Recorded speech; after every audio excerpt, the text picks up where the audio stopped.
वो देखिए डॉक्टर साहब कैसे खांस रहा है। जैसा कि आपने बताया था मैंने उसको बांध के रखा है। आप किसी तरह से सुई लगा दीजिए बस। अबे तू टेंशन मत ले, इस बार तो साले को सुई लगा कर रहूंगा। ये मेरे साथ कंपाउंडर है ना, ऐसे ऐसे मरीज को रोज पकड़ता है। चलो भाई। अबे कंपाउंडर पकड़ इसको। हट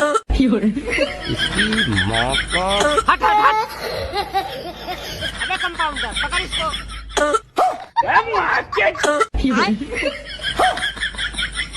साला तुम कौन बात के कंपाउंडर हो, पकड़ो उसको। और अभी तो रुको।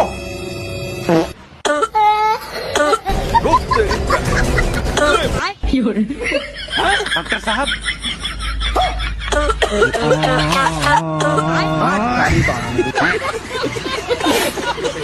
वीडियो अगर पसंद आए तो वीडियो को लाइक और शेयर कर।